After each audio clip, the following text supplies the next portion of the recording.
এসএসসির ফল প্রকাশের পর রাজশাহী শিক্ষা বোর্ডে খাতা পুনর্নিরীক্ষণের আবেদনে বড় সাড়া পড়েছে। এবার প্রায় ৯৯,০০০ খাতা চ্যালেঞ্জ করেছে পরীক্ষার্থীরা। তথ্য বলছে সবচেয়ে বেশি আবেদন পড়েছে ইংরেজি ও গণিতে। ১৭ আগস্ট আবেদন শেষ হওয়ার পর রাজশাহী বোর্ডে মোট ৯৮,৭১০টি খাতা চ্যালেঞ্জের আবেদন জমা পড়েছে। এবার বোর্ডের ৮ জেলার ১,৭৬,০৪৪ জন পরীক্ষার্থীর মধ্যে পাশ করেছে ১,১২,০৮৬ জন।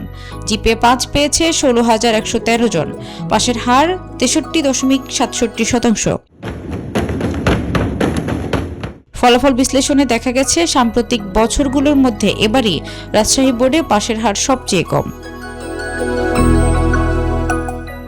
পুনর্নিরীক্ষণের পর কতজনের ফলাফলে পরিবর্তন আসে এখন সেদিকেই নজর শিক্ষার্থী ও অভিভাবকদের।